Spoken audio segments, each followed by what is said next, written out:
haguruke haguruke abarundi haguruka ni radiyo ikangurira abarundi guharanira impinduka gukunda igihugu iteka na demokarasi.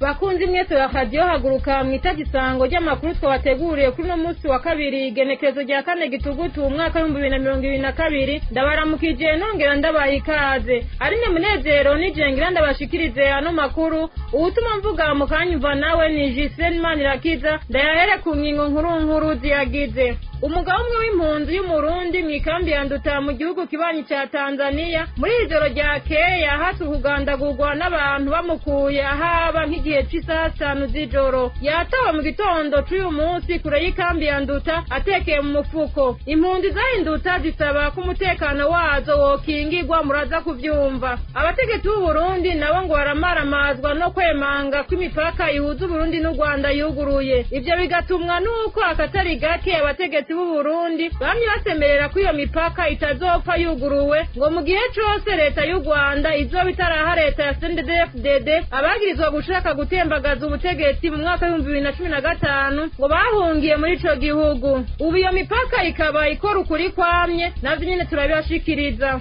Nta cizere abarundi bafitiye uburyo bushasha buvugwa ko bugiye gushigwaho kugira ngo basabe impapuro z'inzira. Ubwo nabwo ngo nubuhinga ngurukana bumenyi. Abanyagihugu bakabona ko ubwo buryo bwobwo buzoberamwo amanyanga atagira izina.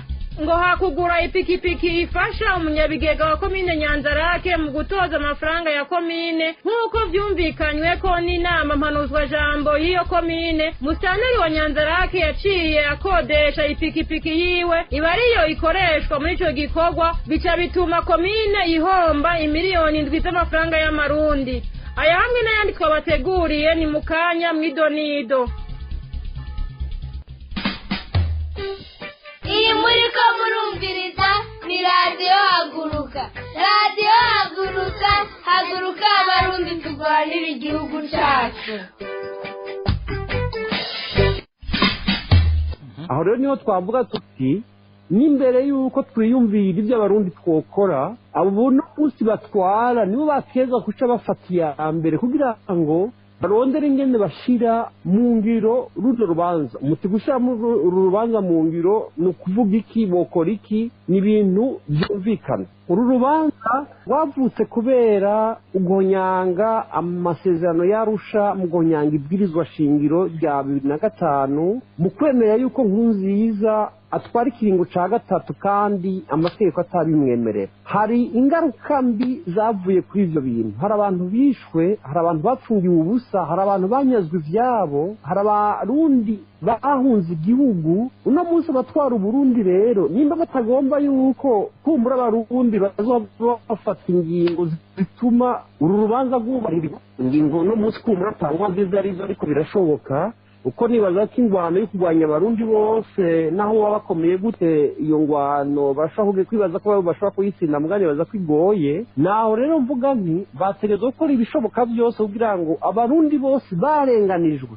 bivuye yuko bashigikiye amasezerano yarusha, bivuye yuko bashigikiye ibwirizwa shingiro, bategeza kurenganurwa. Ni kuvuga leta yo Burundi kugira ngo ibintu byorohe yategeza gufata abantu bose bahunze, abantu bose batavuga rumwe, abantu bose bafunzwe, abantu bose biciwe ababo, bakarondera uburyo bituma baganira kugira ngo Burundi n'abarundi bisubizwe iteka byambuwe n'ingingo igayitse y'uwararongoye sentare yubahiriza ibwirizwa shingiro nabo bakoranye. Tutibagiye ingingo igayitse yari yafashwe n'umugambwe CNDD-FDD nakosa abagumyabanga bose bari bashikiye iyo ngingo. Eka tutibagiye n'ingingo yari yafashwe n'umukuru w'igihugu yarahaco gihe asanzwe aserukirwa ubuye n'utwara igihugu.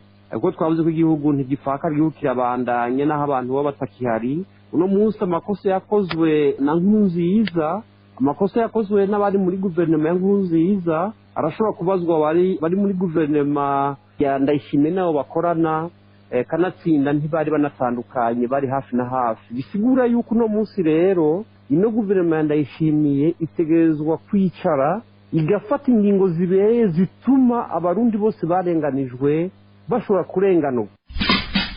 Uti no ndabigire gute? Tirinda ndasubiye kubaramutsa nk'uko nabimejeje kubibabwira mu ngingo nkuru impunzi y'umurundi mu ikambi ya Nduta mu gihugu kibanyi ca Tanzania yitwa Dieudonné yarayahatswe kugandagurwa n'abantu bataramenyekana. Abo bantu ngo bamusanze muhira iwe nk'igihe cy'isaha 5 z'ijoro baramwuguruza nawe arugurura yibaza ko ari impunzi zije kumusaba ngo bafashanye gutwara kwa muganga uwabo agwaye. Uwo mugabo akiri muto akaba yatowe kure cane y'ikambi atekeye mu mufuko, ubu ahagwariye mu bitaro byaho mu ikambi ya Nduta akaba ataratora ubwenge. Impunzi z'abarundi ahinduta zikaba zitewe amakenga n'ivyo byaraye bishikiye uwabo kuko ngo nta muntu n'umwe bari bafitaniye amatati, zigasaba ishirahamwe HCR hamwe na leta ya Tanzania gufatikanya kugira ngo umutekano w'abo barundi bari muri iyo kambi ukingigwe. Inkuru na Bere Nzambimana. Uwo murundi yahungiye mu gihugu ca Tanzania mu ikambi ya Nduta nkuko tubibwirwa n'isoko ryacu ahinduta. Dieudonné amaze gutorwa ari kiruruma agatwarwa ku bitaro biri Nduta, umukenyezi wiwe yanyiwe n'igipolisi ko ashika kuraba aho umugabo wiwe agwariye. Umunsi w'ejo amakuru twahawe n'umubanyi wiwe umugore we kuko bamwirukanye abapolisi ngaha ku bitaro bamwirukanye ngo atahe, ico cyane dutangaje. Hari ku munsi w'ejo rero mw'ijoro umugore wiwe ngo yagiye kuryamika umwana, yajyamitse umwana tutiro kamutwaye nawe acamusiga ariko arakoresha telefone muri saro, hama agiye kwitangira asanga umugabo atawuhari. Mu gitondo cy'uno munsi rero bagiye kumutora ari mu mufuko yakubiswe ari ahantu mu mwonga n'ahantu kure. Umuhungu twa Dieudonné n'izyo zina twatoye, hama gusa kumuzi ku izina rya Kadogo aba mu zone ya Gatandatu impande y'ivuriro yo mu zone y'umunani muri Rompo. Village na adresse nyene biri complet cyane gutora kubera wewe utuvugana ari muri Safari Blanket yitahura. Uwo Dieudonné batazira Kadogo akaba ata muntu n'umwe bari bafitaniye amatati, kandi ku munsi w'ejo yari yiriwe ameze neza. Ikizwi ngo nuko uwo Dieudonné batazira Kadogo yigeze gufungwa n'iperereza ry'igihugu ca Tanzania mu mwaka w'ibihumbi 2018 aho yikwekwa ko yoba akorana n'abagizi ba nabi kuko yakoresha ipikipiki icy'amafaranga, ariko iyo dosiye ngo yari yaraheze. Ubu akaba yacuruza ivyiwe kambi imbere y'uko isoko yugagwa. Dukurikire iyi mpunzi itubwire uko ivyagenze ivyiyo dosiye, ariko ijwi ryayo twarihinduye. Umunsi w'ejo yari yiriwe ameze neza atangorane n'imwe, kandi ata muntu n'umwe yarasanzwe afise ico bapfa, usije yuko mu myaka iheze yigeze gutorwa n'igipolisi kijejwe documentation hari mu myaka iheze hari mu 2018 tubona igipolisi kijejwe documentation kiramutwara kiramufunga mu gihe bagisangana umwebwe yarigeze gukora akazi k'umumotari. Hama kimaze kumuhara kiramufunga aranakubitwa anatwarwa no mu Burundi. Aje mu Burundi bakora amatohoza bavasanga kubera n'umwana mu Kadogo nyene mu makiri mutoyi, basanga nta kimwagira mu bugizi bwa nabi, hama baramugarukana mu nkambi kuko bahavuye basanga wewe icyo yakora yunguruza barya bita ngo abajambazi barya bibisha inkoho, kandi yabunguruza nawe atabizi. Ivyo bica birahera. Amakenga ku mutekano wabo akaba ari yose ku mpunzi zahungiye muri iyo kambi ya Nduta bamaze kumva ivyo byaraye bishikiye mugenzi wabo. Izo mpunzi zisaba ishirahamwe HCR hamwe na leta ya Tanzania gufatikanya bazikingire umutekano.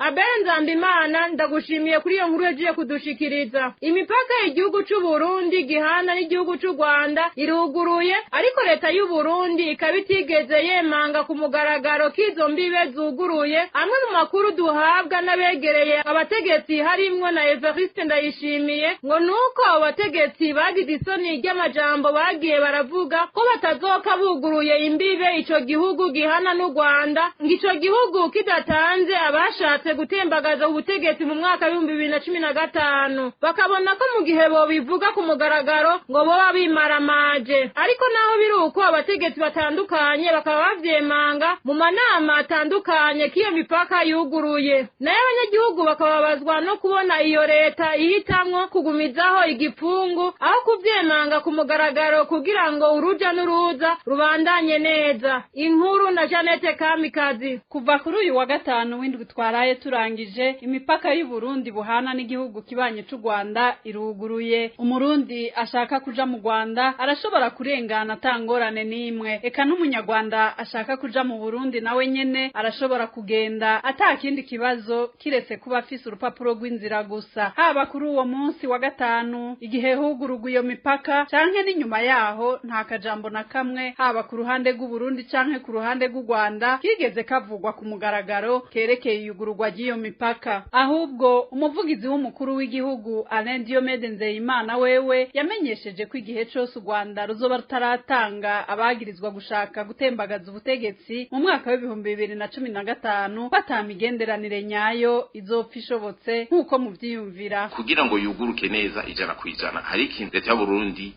yasavye. U Burundi bwasavye ko abantu batembagaje leta muri 2015 bashikirizwa ubutungane bw'u Burundi. Ivyo bitabaye ivyo byose abantu bagenda bavuga ngo imipaka yuguruwe abantu nibabimenye neza uko bimeze. Ivyo kubana ngaha ku mipaka abantu murazi ko bagenda n'amabisi aragenda mugabo imigenderanire nyayo hagati y'u Burundi n'u Rwanda ntishoboka u Rwanda rudatanze bajya abantu batembagaje ubutegetsi muri 2013. Ariko naho biruko abategetsi batandukanye mu manama bakoresha abanyagihugu baremeza ko imipaka bayuguruye. Akarorero akaba ari biherutse gushikirizwa mu ntara ya Cibitoke na Joseph Ntakarutimana icegera c'urongoye umugambwe CNDD-FDD aho yagize ati nduguruye twamugina twabugururiye imipaka abari bafise imitwe yugaye yuguruke mu kudandaza mwese ntimuzoba ba musitanteri canke babura amatari ndugaye twamugina. Yarongeye ati harimwo muri mwebwe abariko barakarisha ubwenge bw'ukungene fraude yo kwiba ikomera mu bancungire kuko muri kino gihe nta mucezo. Dukurikire Joseph Ntakarutimana nicegera c'umunyamabanga mukuru w'umugambwe CNDD-FDD ku rwego rw'igihugu. Twabugururiye umupaka mwavyivugiye abari bafite imitwe yugaye yugurure mu kudandaza kuko mwese ntimuzoba ba musitanteri ntimuzoba babura amatari uguruka. Ariko hariho muri mwebwe ubu nabo bariko barakarisha ubwenge bw'ingene forodi ikomera y'ukwiba gusa. Mu bancungire badushungire baje haba ngaha muri komine Rugombo haba nivyo tubona muri komine Ndava haba nivyo tubona muri komine Buganda burya tubabona gute. Ubu tubatanga urugendo rushasha yuko muturabira mukaza makuru mukabarega batababona ababononera ababuza gutera imbere kuko abaja foroderi nibo bita zibwacu kudandaza. Ewe ndongozi zosanga ukorana nabo, ewe mupolisi zosanga ukorana nabo. Ibyo wariye ucisha mu kinyegero mu kajoro ka forode turagusabye mugenzi ugeze ngaha kukubu nta mucezo uhari. Amwe mu makuru uruganda rwa radio haguruka dufise duhabwa n'abegereye abategetsi harimo na Evariste Ndayishimiye umukuru w'igihugu ngo nuko abo bategetsi bagize isoni ry'amajambo bagiye baravuga ko batazopfa buguruye imbibe ico gihugu gihana n'u Rwanda ngo ico gihugu kidatanze abashatse gutembagaza ubutegetsi mu mwaka wa 2015. Leta y'u Burundi ikabona rero ko mu gihe yo bivuga ku mugaragaro ngo boba bimaramaje kuri ico gihugu kibanye c'u Rwanda. Nayo abanyagihugu bobo bakaba banegura iyo nyifato y'ubutegetsi bwa Evariste Ndayishimiye bakongera bakanababazwa nuko iyo leta ihitamwo kugumizaho igifungu aho kuvyemanga ku mugaragaro kugira ngo uruja n'uruza rubandanye neza. Janete Kamikazi urakoze. Ngo cari igikorwa ciza ngo yamara nuko bazoca bagishiramwo ayandi manyanga yo kurondera ivyo bashira mu nda zabo nk'uko bama babikoze kuko ngo kuzembagira kwa buri munsi bakongera bagatondera n'ubusa ngo vyari vyabaruhije. Ivyo bivugwa n'abanyagihugu inyuma yaho n'umuyobozi mukuru ajejwe imbibe Maurice Mbonimpa amenyeshereje kuri wa kabiri kubu impapuro zose z'inzira zigiye guhora zisabwa biciye ku mbuga ngurukana bumenyi ku rubuga migration akaburungu gobe akaburungu bi kugira batorere inyishu imirongo yahora yibonekeza aho kuri PAF. Aho ni mu gihe abasaba izo mpapuro basigaye ari umurengera biturutse ku bibazo bimaze igihe mu Burundi. Inkuru narise Mukeshimana. kuva kuri uyu wa kabiri igenekerezo rya 4 gitugutu umwaka wa 2022 impapuro zose z'inzira zaba iza passeport ordinaire, passeport de service, passeport diplomatique, laissez-passer, visa zahora zisabwa n'umuntu arinze kwishikira ku biro bijejiwe abinjira n'abasohoka pafe zigiye guhora zisabwa biciye ku buhinga ngurukana bumenyi ku rubuga immigration akaburungu gove akaburungu b ngo kugira ngo batorere inyishu imirongo yahora yibonekeza aho kuri pafe. Ivyo bikaba bejeje gushikirizwa n'umuyobozi mukuru ajejwe imbibe Maurice Mbonimpa mu kiganiro yagiranye n'abamenyesha makuru. Uwo mutegetsi agasigura ko kuva ubu umuntu azoshika ahatangirwa izo mpapuro kuri pafe ari uko ahawe isango biciye ku muhora wa email canke WhatsApp. Dukurikire Maurice Mbonimpa n'umuyobozi mukuru ajejwe imbibe. Zijya formulaire zose ziriko bijya bintu byose dusaba kugira ngo umuntu aronke izo mpapuro biriko. Hanyuma rero umuntu amaze kuzuza iyo dosiyo yiwe twebwe ngatusha tubona mu mashini no kuvuga tusha tumuha rendezvous. Kandi murabona yuko abantu bahora baza bagatonda ngaha bakirwa ngaha iminsi yose kagaruka aje kubaza ugasanga no gushikirwa ntibashikiriwe. No kuvuga ubu umuntu azoza ngaha ari uko yaronse iyo rendezvous tukamubwira umunsi n'isaha ateza gushikira ngaha. Nta bantu benshi bashobora gushikira ngaha rimwe nkuko muza kwibona ngaha. Kandi rero umuntu iyo rendezvous bamuhaye ateza kuyubahiriza. No kuvuga bamuhaye uko ashika 2:30 twaragize marije y'iminota 30 gusa. No muri 30 iyo minota iheze atarashika imashini yonyene ikimukuramo ikamushira inyuma y'abandi bose kugira ngo ntave yononera abandi bariko baraza inyuma yiwe. Turabona yuko bikora neza 100%. Amaze kuzisikana twebwe dushakibona ngaha mu mashini kandi ubwo nyene aheje gusikana acaronka message ya mbere mubwira iti murakoze twabonye yuko mwasabye rendezvous murindire mu wundi mwanya turababwira turabaha iyo rendezvous. No kuvuga muri uwo mwanya rero dosiye yiwe ikidushikira mu mashini ngaha tumaze kuraba natwe twabona yuko iyo dosiye yibikwiye duca tumuha iyo rendezvous. Izo rendezvous rero ziba ziri automatize. Kuvuga iki no kuvuga tubuze tuti uno munsi twakira abantu 50 n'akarorero. No kuvuga ujya wa mbere yatanguye nta numwe muca imbere bagenda bakwirikirana uko bagiye barashikana ubwo butumwa bwabo. Ubu umuntu wese akeneye rendezvous bateza guca kuri urwo rubuga kandi turayimuha. Ntibishobora kugorana. No kuvuga iyo yanditse turamwishura yanditse atahande bavuga ivyiwe tuca tuvugana hanyene kuri ubwo buhinga bwa none tukamubwira tuti wewe tenyenya canke ingo tukwakira. Ku kibazo naho kijanye n'ikena ry'ibitabo by'inzira yibonekeza Maurice Mbonimpa umuyobozi mukuru ajejwe imbibe avuga ko ivyo bari bafise bategekanya ko bizokora mu kiringo c'umwaka n'igice ni kuvuga amezi 18 ngo byakoze mu mezi atarenga 6 ariko akemeza ko bamaze gutuma ko ibindi vuba bizoba byashitse utazoca kuri ubwo buhinga ngo akaba atazokwakirwa agiye gusaba ico gitabo c'inzira. Abanyagihugu rero bakaba bashima ko ico gikorwa ngo cari gikorwa ciza ngo yamara nuko bazoca babishiramwo ayandi manyanga yo kurondera ivyo bashira mu nda zabo nkuko bama babikoze kuko ngo kwama bazembagira kwa buri munsi ngo bakongera bagatondera n'ubusa abanyagihugu ngo vyari byabaruhije. Mwomenya ko abarundi basaba izo mpapuro z'inzira baharugwa mu bitigiri biteye ubwoba biturutse ku bibazo bimaze igihe mu Burundi nayo abatari bake bakabona ko inzira yokuraho ivyo bibazo ngo nuko tunganywa ibiganiro bihuza imigwi itandukanye y'abarundi hanyuma abarundi bagasubira kubana mu mahoro. Arise Mukeshimana urakoze. Mustanire wa komine Nyanzarake intara ya Makamba yagirizwa n'inama mpanuzwa jambo iyo komine kuba ari kwisonga ry'uruhombo rw'amafaranga arenga imiliyoni 7 z'amarundi. Amakuru atangwa na bamwe mu bagize inama mpanuzwa jambo ya komine ya Nyanzarake amenyesha ko ayo mahera yasesaguwe mu gukodesha ipikipiki yiwe kuri komine hamwe no kugura ibitoro vyayo. Bagasaba umukuru w'igihugu gufata mu minwe ico kibazo. Inkuru twateguriwe na Dondo Jemba z'umutima.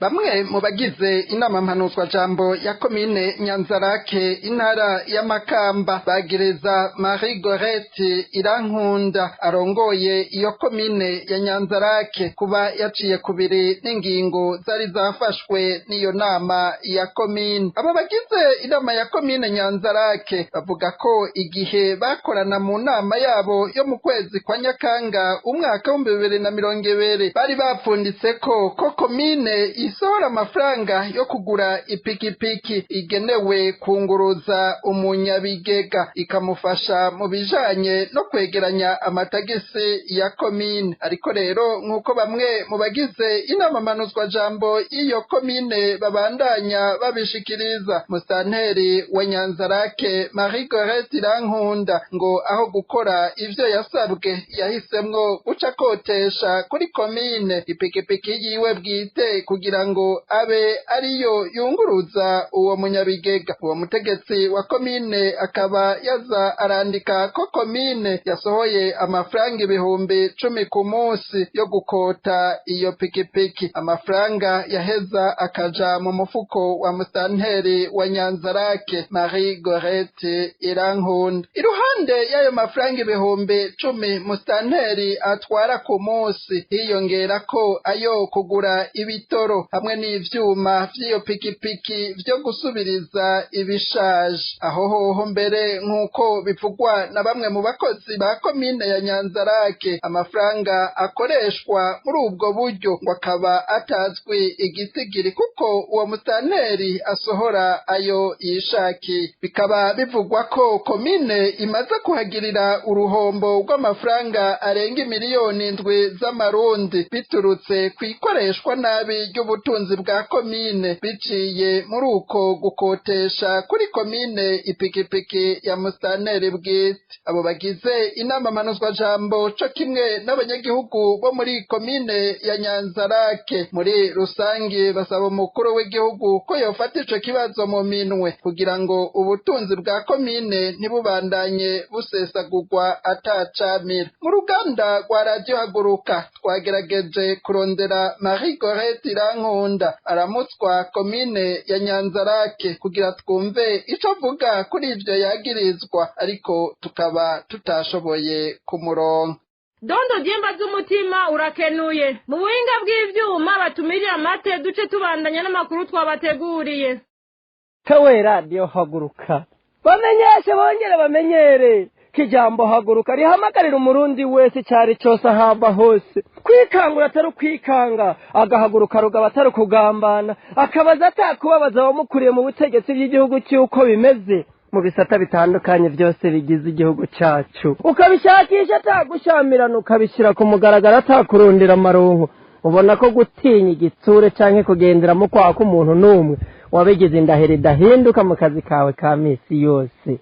Reka ndabasaba atakubasamaza mu nkundire so kubagundira mu makanya mpamagara abarundi n'abarundi kazi tutibagiye ugwaruka. Ubona kare bwo Burundi bwejo nimuze twese tujye hamwe ataguhangana, tuvavana atakwivanga n'ingeso yo kwihora, ahubwo duhoberane nayo kwifata ku munwa ibara riguye cyane guhengereza abaduhekura batwamura ibyo twabiri yakuye tubigira umugani, maze duhaguruka atakwihangana duhangane n'ibisuma.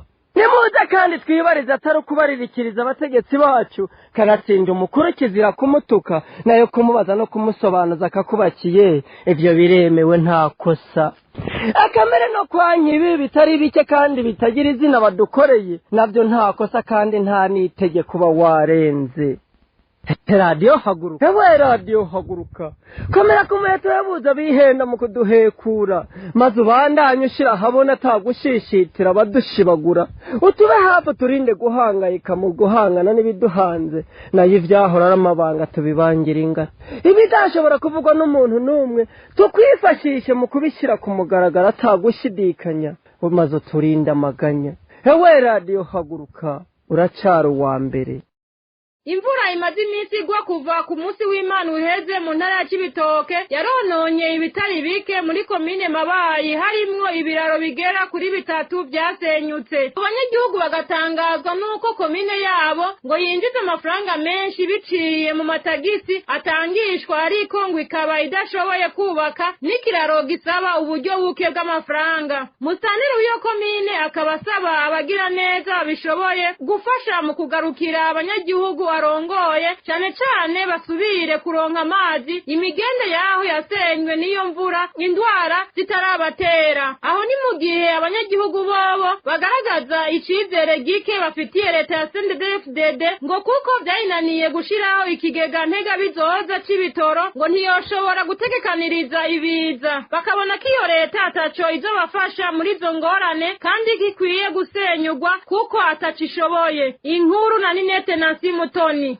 Ibiraro bitatu amazu arenga 10 n'imirima myinshi byarononwe n'imvura imaze iminsi igwa muri komine Mabayi kuva kuri uyu w'Imana uheze. Iyo mvura kandi yarononye imigende y'amazi nk'uwa Nyamagana, Nyarukore na Cankanama. Abanyagihugu bavuga ko ubavuma amazi y'imyonga, basaba abagira neza bofasha batarandura indwara ziva ku isuku rike. Nayo musanteri wa komine Mabayi avuga ko ariko akorana n'abanyagihugu kugira barabe ingene amazi yoboneka kuko ibitaro ikambi y'igisirikare n'ikigo kireza abana bibonekamwo amazi kugira bakinge ingwara zo kwiyadukiza. Nikodemu Ndahabonye Imana arongoye komine Mabayi asaba nabo nyene ko abo bose babishoboye bofasha kuko komine yonyene ngo niyo vyishoboza. Ivyo biruko mu gihe abanyagihugu bavuga ko komine yabo ironka amafaranga menshi biciye mu matagisi, bagatangazwa no kumva ko itoshobora gusanura ibiraro bitanatwara uburyo bwinshi. Bakaba bibazaho amafaranga ya komine aja, bakahabura ngo narijya ata kintu c'iterambere kiboneka muri komine yabo. Eka ngo nibarabara rya kaburimbo ryaho riva ku mugwa mukuru wa komine Mabayi rija muri komine Bukinanyana ngo riteye isoni ku muntu wese aribona. Abanyagihugu b'Mabayi bakaba basaba ko n'iryo barabara ryokorwa kugira boroherwe mu mirimo yabo ibatunze. Aha twabamenyesha ko mu mafaranga komine Mabayi itegekanya kwinjiza muri uyu mwaka w'ibihumbi 2022 ushira ibihumbi 2023 angana n'imiliyoni 396 ibihumbi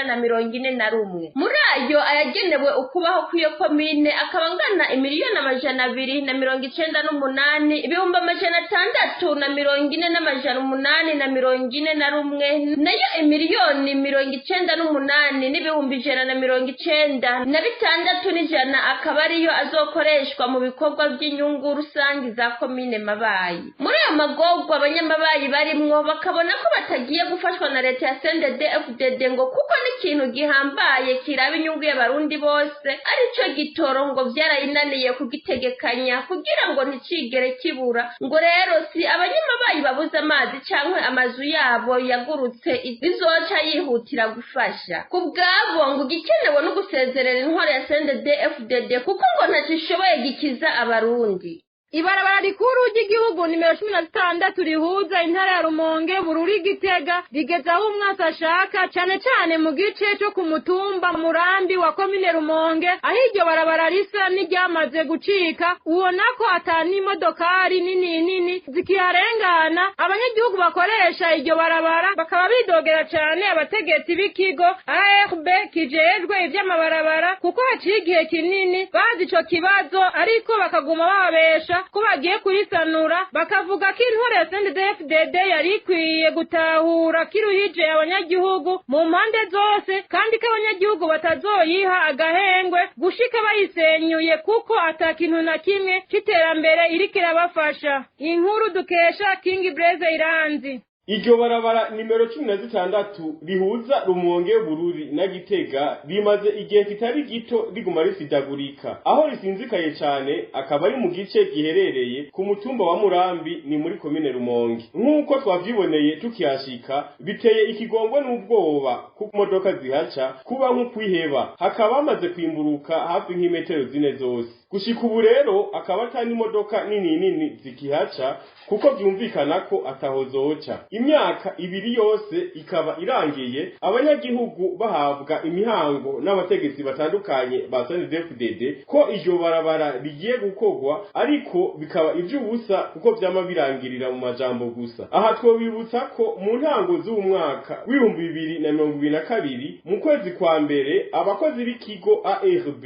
kijejwe ivy'inyubako z'amabarabara bari baje nk'abaje gutanguza ibikorwa muri iryo barabara, baranazibira aho hariko harasidagurika, baraca akari kabarabara k'imfata kibanza ico bita deviation mu kinyamazuru, ariko abanyagihugu barindiriye ko ibikorwa nyezina vyotangura barabura. Abanyagihugu bakoresha iryo barabara twashoboye kuyaga basa n'abari mu kababaro kadasanzwe kuko bamaze guhomba ibitari bike. Ubona ko iryo barabara ryahora ribafitiye akamaro kanini cyane mu rudandazwa bakora rwo kwiyungunganya mu buzima bwa misi yose. Bakaba babwiye Radio Haguruka ko iryo barabara rije kunyura ubuzima bubi barimwo bw'ubukene busanzwe bwugarije imiryango yabo. Naho batashimye ko amajwi yabo aca hano kuri radio yacu, abo banyagihugu mu gashavu kenshi bavuga ko bamaze kurushwa n'ubutegetsi bwa CNDD-FDD kuko ngo ntibatahura ukuntu ibarabara nk'iryo rifitiye akamaro abanyagihugu n'igihugu cyose rimara imyaka n'imyaka risidagurika nyabategetsi barorera. Abo banyagihugu bakavuga ko intwaro ya CNDD-FDD ikwiye kumenya neza ko abanyagihugu atagahengwe bazoyiha gushika babonye ko ibaviriyeho,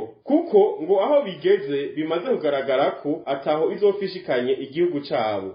Kingi Blaze Iranzi urakenuye. Abanyagihugu mu ntara ya Bujumbura baranegura uko igikorwa cyo gutanga imisegetera mu ntara yabo cagenze. Abenshi ngo ntibayironkejwe. Mu gihe abanyagihugu bazi ko iyo misegetera irimwo umuti wica imibu ari imfashanyo yaronkejwe igisata kijejwe amagara y'abantu mu Burundi, babona ko abategetsi bayinyuruje ngo narijya umusegetera umwe ugugwa amafaranga y'amarundi ari hagati y'ibihumbi 15 n'ibihumbi 40. Bujumbura bakavuga ko atakindi babona kibereye atari uguhaguruka bakagwanya abiba n'utwo biherewe n'imfashanyo. Innocent Igiraneza niwe yadutohoreje iyi nkuru. Abanyagihugu mu bice bitandukanye bigize intara ya Bujumbura baranegura uko igikorwa cyo gutanga imisegeteri irimo umuti w'icimibu cyagenze cyane cyo bakiko kirangurwa, babazanya hagati yabo ko bo banditswe, abandi nabo ko baronse imisegetera bavuga ko ivyo gutanga imisegetera y'uyu mwaka biteye amakenga. Bamwe bati twebwe nabo bandi kandi turabakubita ijisho, abandi nabo bakavuga ko dutike bazoronkera ko iyo misegetera badufise ariko batazi ko bazoronswa iyo misegetera. Mu gihe abo banyagihugu bidoga, aho Radio Haguruka yashoboye guca tukaba twiboneye ko hari aho usanga ku masamwamwe handitse ku muryango ijambo Mirda 2022, ikimenyetso cyerekana ko abo muri iyo nzu banditswe ko bazoronswa imisegetera. Akaba n'ayandi mazu menshi usanga atariko ivyo vyandiko, naho harababwiye Radio Haguruka ko hari aho batashirako ivyo vyandiko ariko abahaba banditswe kuzoronswa imisegetera. Hafi ikiringo c'ukwezi kikaba kigiye kurangira ko basho kwandika no gutanga imisegetera kiriko kirangurwa, naho gisa n'icahagaze benshi bataronswe iyo misegetera. Ibitera amakenga abo banyabujumbura ngo kuko kuva aho bari baraherewe imisegetera ngo ni mbere imisegetera itanzwe muri ubwo buryo, bakibaza nimba abafashishije Burundi iyo misegetera batanze idakwiye. Amakenga y'abo banyagihugu bo mu ntara ya Bujumbura akaba atagarukira gusa kwibaza ko imisegetera yoba yabaye mike, ngahubwo nkuko abo baganiriye na Radio Haguruka babivuga, bibaza ko abategetsi bakomoka mu mugambo uri ku butegetsi boba baranyegeje iyo misegetera kugira ngo bazoyigurishe. Narijya ubu imisegetera izimvye cyane, ngaho umusegetera umwe ugurwa hagati y'ibihumbi 15 n'ibihumbi 40 n'amafaranga y'amarundi. Eka mbere ngo barumva ko nkuko babandanya babivuga hoba hari n'abayishorera mu gihugu kibanyi ca RDC, bagasaba umushikiranganje w'amagara y'abantu no kurwanya sida kuva mu gacerere akababwira ikibazo cyahabaye, gutyo ngo nimba batazoronka imisegetera nk'abandi babimenye boye kwizera ibitariho. Bagasaba kandi leta ya Evariste Ndayishimiye guhagarika amanyanga bama bagira mu byo abanyagihugu bari kurirwa n'amategeko, ngo kuko biri mu vyerekana kagateka kazi na muntu mu Burundi katubahirizwa. Tubajije bamwe mu rwaruka rw'umuhari w'abaskuti rwari muri ico gikorwa cyo gutanga imisegetera, bakaba bishuranya amakenga bavuga ko babonye imisegetera bari bahawe gutanga ihera, basabye yindi barungikirwa iyidakwiye, mbere banahabwa n'itegeko ryo kugabanya igitigiri cy'imisegetera imisegetera yarigenewe urugo rero ngo nta vyizigiro vy'uko abatarayironka bazoyironswa ngo kuko ivyo mu Burundi ari akajagari ivyo bo bise désordre mu rurimi rwa Molière. Abanyabujumbura bati nta gisigaye atari kugwanira amateka yacu mu kwirukana intwaro mbi ya CNDD-FDD yiba n'ivyo twiherewe n'ababona ayo tugowe. Ivyo bikaba biruko mu gihe mu bushikiranganje bw'amagara y'abantu no kugwanya sida bari bamenyesheje ko imisegetera izotangwa mu ntara 16 ku ntara 18 zigize Burundi, ariko naho yatanzwe benshi bakaba batararonka. Ico gikorwa cyo gutanga imisegetera cyari cyatanguye kuwa 8 Nyakanga, kikaba cyari cyategekanirijwe kurangira kuwa 21 Nyakanga nyene. Radio Haguruka ikaba itararonka abo muri ubwo bushikiranganje ngo batanga umuco kwitangwa ry'imisegetera ryibonekejemo ibinenge. Ibujumbura igira neza inosa ku bwa Radio Haguruka. Nshuti namwe banywanyi mwese ba Radio Haguruka mwari muduteze yompi amakuru twabateguriye kuri no munsi wa kabiri igenekerezo rya 4 Gitugutu umwaka 2022 ni hano tuyagarukirije. Ndabashimiye mwebwe mwese mwariko muradukurikira, bagenzanje bashoboye kuyegeranya nabo nyene bakoze. Nibagiye kandi gushimira na Justin Manirakiza yari mu buhinga bw'ivyuma. Arine Munezero nari kuri micro, ndabasezeye ndabifuriza amahoro y'Imana naho ubutaha. Amarira ni menshi, umubabaro ni mwinshi, agahinda ni kenshi, abavyeyi barangazwa bagatandukanywa n'imiryango yabo. Mana ngwino utabare, tugatotezwa taco tuzira, ninde wo kuturengera?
ukabakura muri Egiputa ukabacabutsa inyanja itukura bagashika i Karani. Mana natwe dutabare,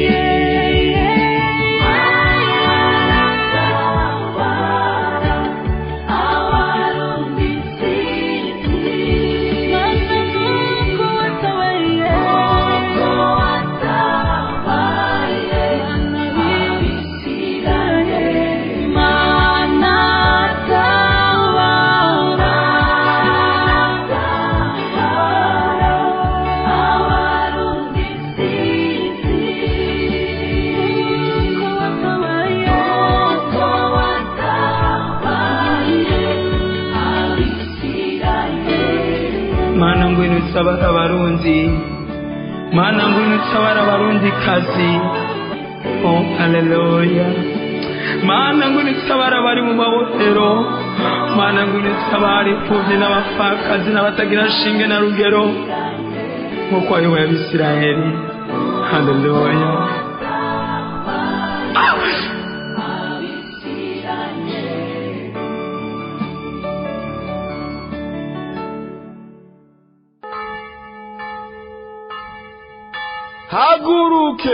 Haguruke abarundi, haguruka ni radio ikangurira abarundi guharanira impinduka, gukunda igihugu iteka